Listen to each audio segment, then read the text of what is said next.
Cops dumped black woman in shark-infested waters, unaware she did to survive, went viral worldwide. The world had seen injustice before, but never like this. A woman handcuffed, thrown off a police boat into an ocean boiling with sharks, as laughing officers watched her disappear beneath the waves. No one expected what came next. The video leaked, her name became a global cry for justice, and millions demanded answers. Her survival wasn't just a miracle, it was a message that the truth cannot drown. Before we dive into this unbelievable story of survival, betrayal, and redemption, hit subscribe, because what you're about to read will shake your soul and remind you that even in the darkest depths, courage can still rise to the surface. The drop that shocked the world, the sun burned over the Atlantic like molten gold, the morning everything went wrong. The police boat rocking gently over the deceptively calm surface as the woman in green fatigues stood trembling between two uniformed officers, her wrists bound tightly behind her back, her eyes darting between the mocking faces of the men and the restless waves below, unaware that beneath that glittering blue surface a nightmare with teeth waited. The officers laughed, one of them young, clean-cut, with a smirk that said he'd done this before, the other slightly older, more cautious but still following orders, while the woman, sweat and salt mixing on her dark skin, whispered prayers into the wind. The radio crackled with distorted chatter from the Coast Guard, but neither officer cared. They had an off-the-books job to finish. "No one's ever gonna find her out here," one muttered, and the woman's stomach turned to ice. She'd been arrested on false charges, something about resisting arrest and obstructing an officer, but she knew this wasn't about paperwork. This was punishment, a warning, an erasure. Her name was Naomi Carter, a marine biologist who had recently gone viral for exposing illegal ocean dumping linked to the city's police contracts. She had touched a nerve, and now they were going to silence her in the very waters she'd dedicated her life to protecting. The sea hissed against the boat as if it too sensed the injustice. Naomi stared out over the horizon, remembering her mother's words. "The ocean remembers who we are." Her heart pounded so loudly it drowned out the officer's laughter. Then, without warning, a third cop stepped out of the cabin, a tall man with cold eyes and a badge glinting like steel, and gave the cruelest nod she'd ever seen. "Do it." The younger cop grabbed her arm, yanked her forward, and before Naomi could scream, she was airborne, falling through sunlight and salt, the world flipping upside down as she hit the surface like glass shattering, pain exploding across her chest as her lungs seized. The cold water wrapped around her, dragging her down, the handcuffs cutting into her wrists as she thrashed. Bubbles burst around her face as she opened her eyes and froze. Not 10 feet below her, the outline of something enormous moved through the shadows, sleek and predatory, circling. A great white shark, its body twisted through the light, jaws slightly open, as if tasting her fear. Naomi's scream became a trail of bubbles. On the boat, the cops leaned over the edge, watching the ripples fade. "Guess she won't be filing any more complaints," one laughed. But they didn't notice the GoPro clipped to the back railing still recording, left on accidentally by one of the officers. The camera caught everything: Naomi's fall, the shark's silhouette, their laughter. As the shark lunged upward, Naomi spun instinctively, remembering her years studying shark behavior. "Don't splash. Don't panic." She curled her body, pushed downward, and kicked with controlled force, the chains biting into her skin as blood clouded the water. The shark veered, confused, circling wider. She needed air. She needed freedom. But with her hands bound, she was helpless, until her fingers brushed something sharp along the ocean floor. Jagged metal, maybe a piece of a wreck. She turned, scraping her wrists against it, pain searing through her veins, the salt stinging the open wounds. Another shadow passed above, this time 2 sharks. Panic clawed at her chest. She sliced again, harder, and suddenly the cuffs snapped open. Her lungs screamed for air. She kicked upward with every ounce of strength left in her, breaking through the surface with a gasp so loud it tore her throat. The boat was gone, only open water, endless and silent. The sharks were still below, circling like ghosts. She turned slowly, eyes burning, scanning the horizon for land, for light, for anything, and then she saw it. A faint shape, maybe a buoy, maybe hope. She started swimming, each stroke a war between exhaustion and instinct, while beneath her, fins cut through the water like blades. Hours passed. The sun burned her skin raw. Every breath tasted like salt and fear. By the time night fell, she had lost all sense of direction. She whispered her name to herself, over and over, Naomi Carter, Naomi Carter, as if saying it could keep her alive. Somewhere far away, lightning flashed, illuminating the sea like a wound. And in that fleeting light, she saw something that stopped her heart, a red flare glimmering near the horizon. A ship, hope. But behind her, the water rippled again, closer this time, the dark dorsal fin slicing toward her like a knife through silk. Naomi turned, her voice breaking as she screamed into the night. "Not like this!" The ocean swallowed her cry, and then impact. Teeth, water, pain, but she didn't disappear. She fought. She kicked. She bit back with the desperation of someone who refused to die unseen. Somewhere beneath the chaos, her mother's voice echoed again, soft, steady, immortal. The ocean remembers who we are, and Naomi, with the world closing in around her, realized she wasn't fighting the sea. She was becoming it. The night bled into dawn, the horizon bleeding pale orange as Naomi's battered body floated between survival and surrender, every breath a battle, every heartbeat a defiance against fate. Her body trembled violently, her mind half lost in the rhythm of the waves, but her spirit refused to sink. Somewhere deep inside, the scientist in her whispered strategies, the survivor in her screamed, "Keep going." The salt had turned her wounds into fire. Her wrists were raw from the broken cuffs, and her throat burned from swallowing seawater. Yet when she looked around, she realized something both terrifying and miraculous. She was surrounded by fins, but the sharks weren't attacking. They were circling her like guardians, their black shapes gliding through the water, curious rather than predatory, drawn by her blood, but restrained by something she couldn't explain. Maybe it was her stillness, maybe her energy. She didn't know, but she felt it. The ocean had accepted her. The same sea meant to kill her was now holding her afloat. The sun climbed higher, beating down relentlessly as she kept swimming toward the flickering red flare she'd seen hours before, every muscle screaming, the current pulling her in unpredictable circles. Time became meaningless, only the rhythm of breath, splash, pulse. Hours later she spotted wreckage, splintered wood, a piece of a broken dinghy and a floating cooler. She grabbed the cooler with shaking hands, pulling herself partly out of the water, coughing violently as she gulped air. Inside were melted ice packs, an empty bottle, and a waterproof phone case with a blinking red light. Her heart leaped. She yanked it open. The phone inside was dead, but its emergency beacon still pulsed faintly. Hope surged through her veins like electricity. "Come on," she whispered, her lips cracked. "Just one signal." Somewhere in the distance, thunder growled again, low and steady. She could sense a storm approaching, the air thick with static. She tore the beacon from the case, clutching it like a talisman, and tied it to the floating cooler before collapsing against it, her eyes half closed. For a moment, she let herself imagine being found.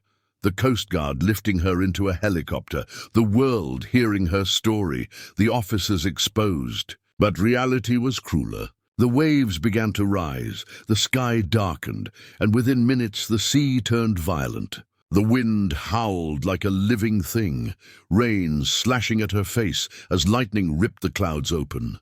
The cooler nearly flipped, and Naomi screamed as the beacon slipped beneath the surface. "No!" She dove after it instinctively, salt water burning her eyes, lungs straining as she plunged into the chaos. Her hand brushed the small, flashing light, and she grabbed it just as a massive wave hurled her downward. The world became a blur of foam and darkness. When she broke the surface again, gasping, the storm had split the sea apart. Towering waves tossed her like a rag doll, but she didn't let go of the beacon. Somewhere in the madness, she thought she heard an engine, a faint distant roar.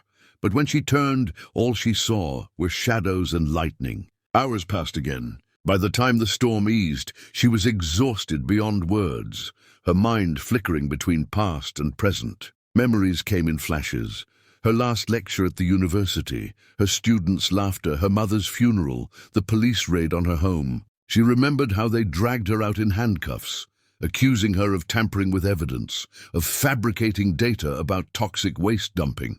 She had screamed for justice, and they had answered with silence and steel. And now she was here, proof that justice had drowned with her. Or so they thought. When dawn broke again, Naomi's eyes fluttered open to find herself drifting near a small island, no more than a patch of sand and rock surrounded by turquoise water.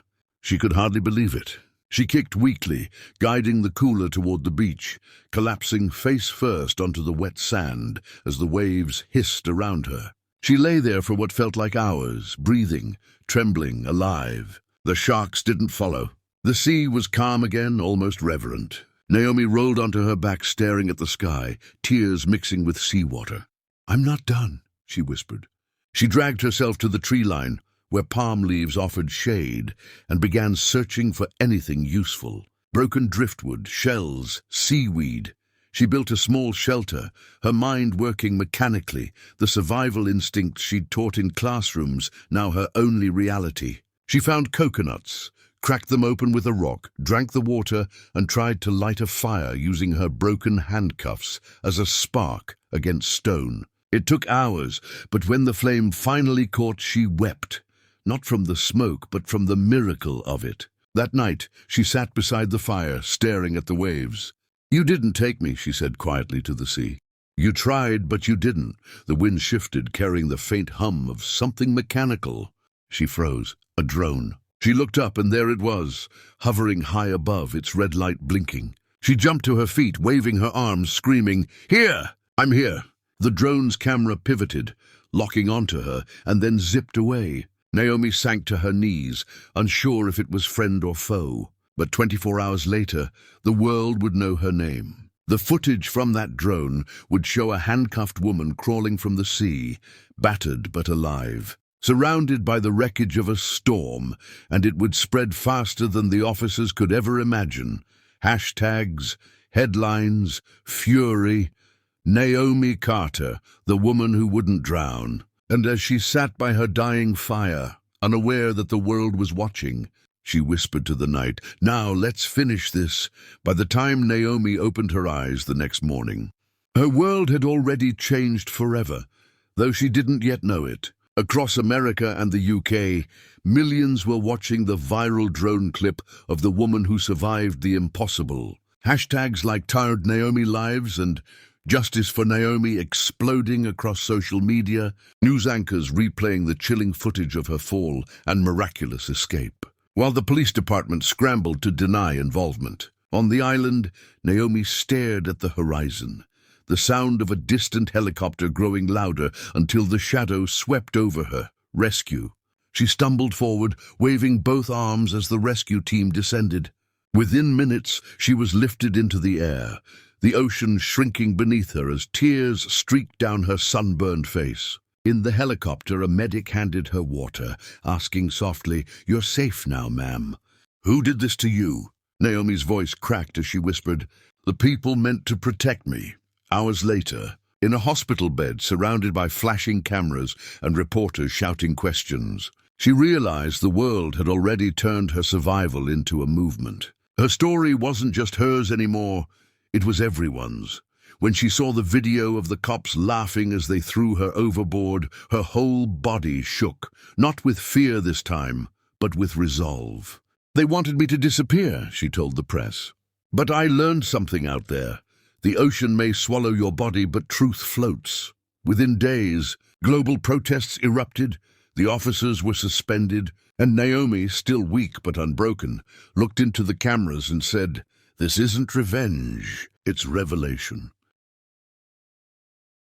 The courtroom was packed to the walls, cameras flashing, voices buzzing with tension, as Naomi Carter entered wearing a simple black suit, her wrists still scarred from the handcuffs that nearly ended her life. Her presence silenced the noise, her calm more powerful than any rage. Outside, crowds stretched for miles, holding signs that read, "Justice for Naomi and Truth Can't Drown." While the officers who had once mocked her now sat at the defendant's table, their faces pale, eyes hollow, badges stripped. It had been weeks since her rescue. Weeks of recovery, interviews, investigations, and revelations, every frame of the viral footage analyzed, every second of their cruelty exposed, and now the world waited to see if justice would truly surface. The prosecutor, a sharp, unflinching woman named Dana Moore, stood before the jury, her voice steady as she played the GoPro footage one final time. Gasps filled the courtroom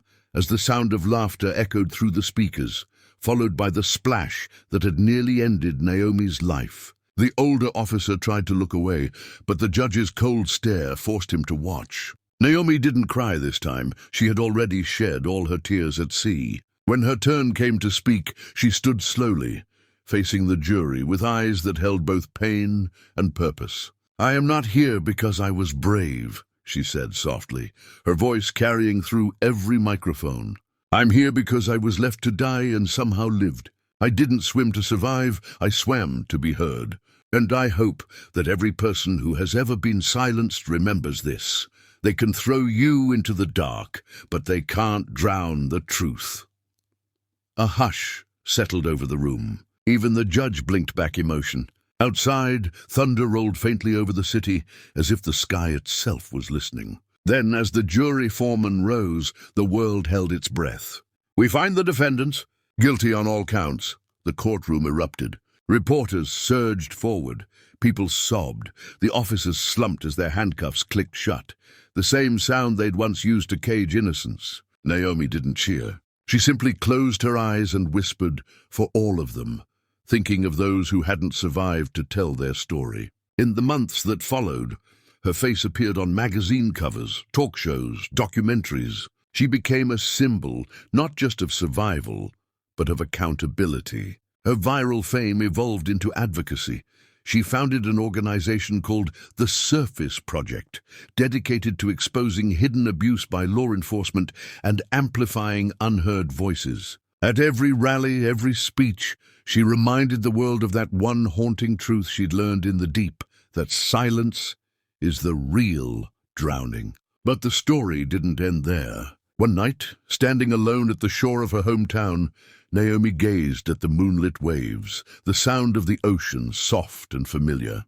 She took off her shoes, walked barefoot into the cold water, and whispered to the sea, "You tried to take me, but you gave me back my purpose." A small wave touched her feet as if answering, and she smiled through tears. Behind her, on a nearby pier, a group of young protesters held candles, chanting her name softly, their lights reflecting on the water like stars. Naomi turned toward them, her voice calm but fierce.